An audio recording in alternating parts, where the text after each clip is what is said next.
When a company asks money from the public for the first time, it's an IPO. When the same company asks again, it becomes an FPO. If you remember just this line, you will never confuse IPO and FPO in your prelims exam. Now let's understand this clearly, slowly, and permanently. Hello everyone, welcome back to my YouTube channel. I will discuss what is initial public offering and what is follow on public offering. I will give one advanced MCQ that is very important for your exam perspective. I will tell you how can compare IPO and FPO with example.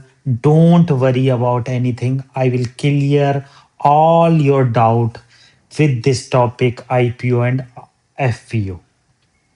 Now let's know about initial public offering.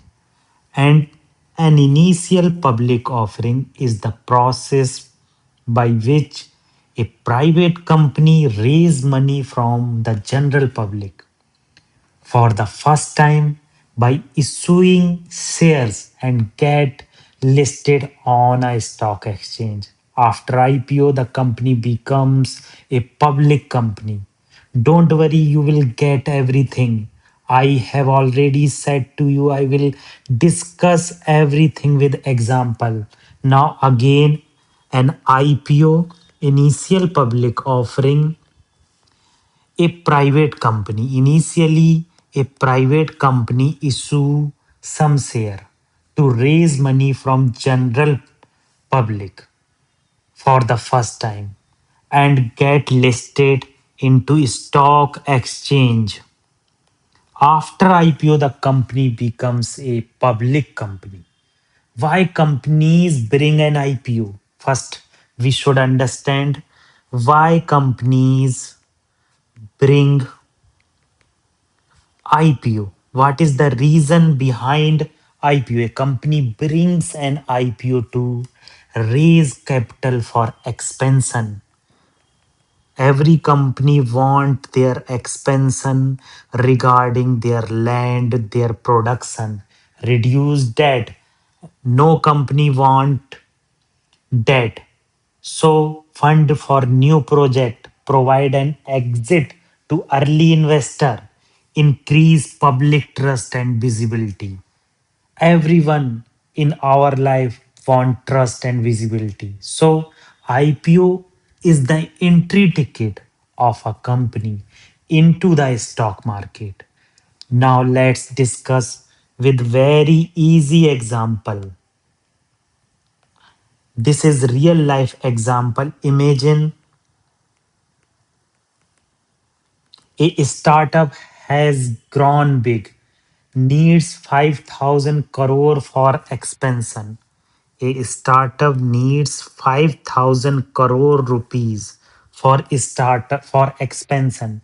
Banks loan are very expensive. Promoters don't want full control loss. Who start own business, then why should reduce their control on business? Promoters don't want full control loss. So company says public buy my share, become my owners. If you invest in this company, you will get share in my company. So initially a startup want to grow and need 5,000 crore rupees. Banks are expensive, so promoter wants that money from public. This first public share sale is IPO. First public share sale is an IPO. Key feature of IPO. Let's discuss key features of IPO. This is UPSC Gold. If you learn this, you can get direct question in UPSC prelims. Key features of IPO, that is one, first time public issue. have already said to you a private company when issue first time their share become public company because investor get some share in this company. The first time public issue company was not listed earlier. Second, first first time public issue means to say first time share company was not listed earlier. Before that, company was not listed in stock exchange. Results in stock market listing. Third, can be fresh issue or offer for sale. Now, company can fresh issue. You should know about fresh issue or offer for sale. I would discuss about offer for sale and that is regulated by SEBI. SEBI's control or SEBI's regulation will be implemented on this company. Important UPSC trap. You should know this. IPO can include fresh issue, new share, money goes to company. Let's discuss with example. I have a company that is the name is A and I want money and I will give 100 share to the market. Then public Ram is want to buy this share because Ram like risk and if this successful then Ram get more money. Then public give money to this A company. This is called fresh share, new shares, money goes to company. And second is offer for sale, existing share sold, money goes to promoter. Let's discuss first.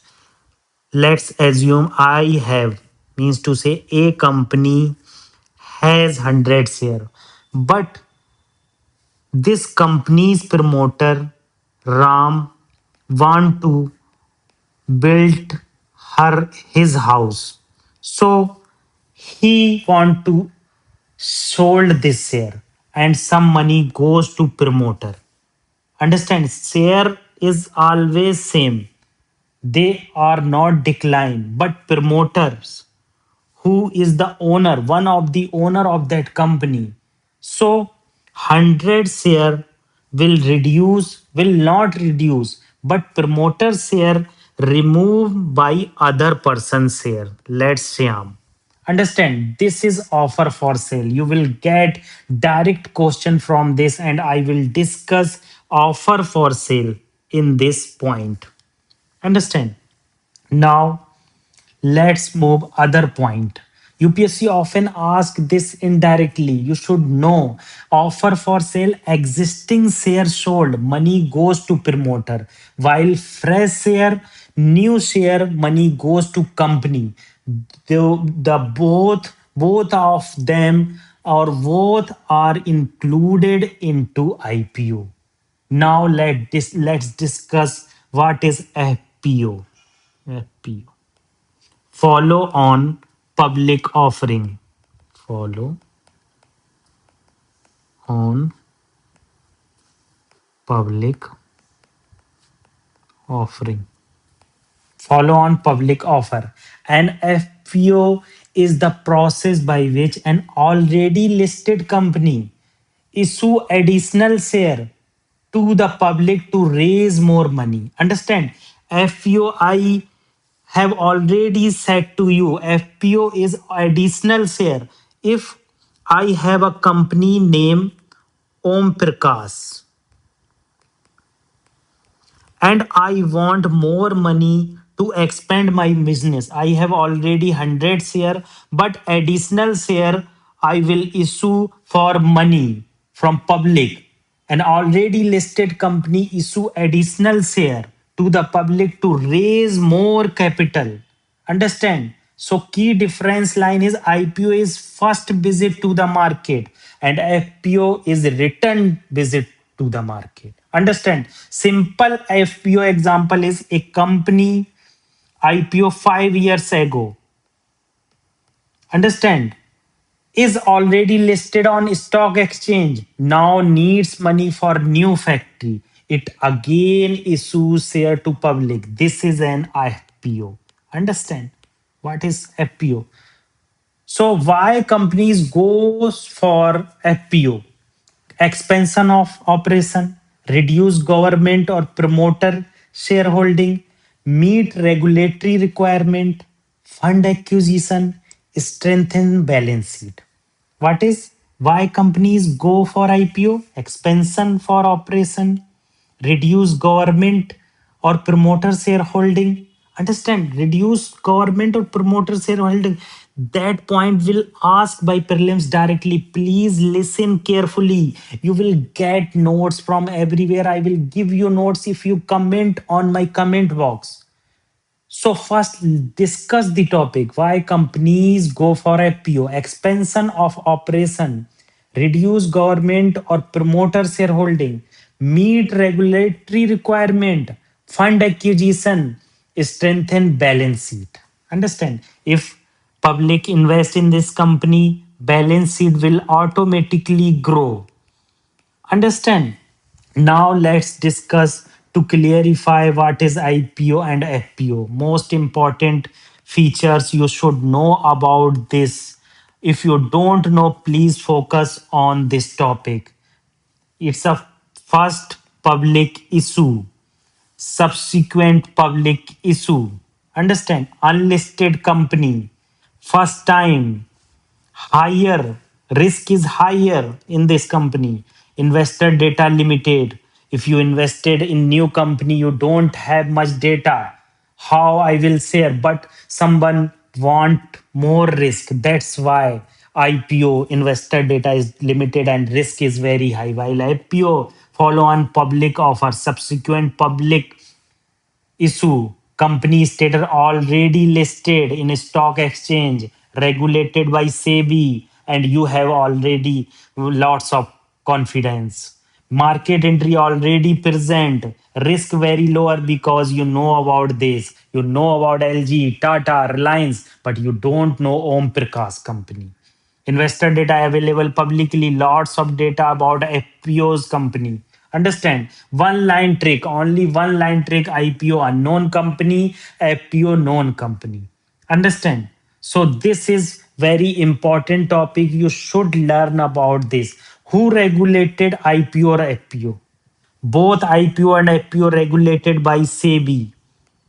Issue through stock exchange must follow disclosure norms. Every company, if listed in a stock exchange, this company should be follow SEBI norms. No company can issue share freely without regulatory approval. So you should understand about what is IPO and FPO. Let's discuss this question. Your doubt will be clear and you get lots of information about that. What is the correct in this statement? Consider the following statements regarding initial public offering and follow on public offering. First statement is an IPO may consist of both a fresh issue of the share and offer for sale by existing shareholder. I have already said to you what is offer of sale. Let's assume one company has 100 share, but promoter uh, want to remove their shareholding. Then other company, let's promoter have 30 share. Now company only 70 share. This 30 share goes to public. Public lets Syam buy this, and Ram share goes to Syam, but company is already has 100 share. An IPO consists of both fresh issue of the share and initial public offering by existing shareholder. So it's correct. Another, an IPO can be issued only if the company is listed on a recognized stock exchange. It's wrong. An FPO can be issued only if company is listed on recognized stock exchange. You should tell me that's right. If you don't recognize by SEBI or any stock exchange, you can't issue follow on public offer. So this is correct option. Another, proceeds from an offer for sale is an IPO necessary go to company's balance sheet. Wrong. I have already said OFS is it's for promoters. It's don't go for balance sheet because share is already same. Another option. So third is incorrect. C is wrong. D is wrong. Two option left. From an investor's perspective, FPOs generally involve lower information risk than IPO. बिल्कुल सही. So B option is correct. If you any doubt, please ask me on comment box. Please subscribe our channel. If you do revision, and then risk is reduced. जितनी ज्यादा revision उतनी करीब success और risk कम होता चला जाएगा. Thank you.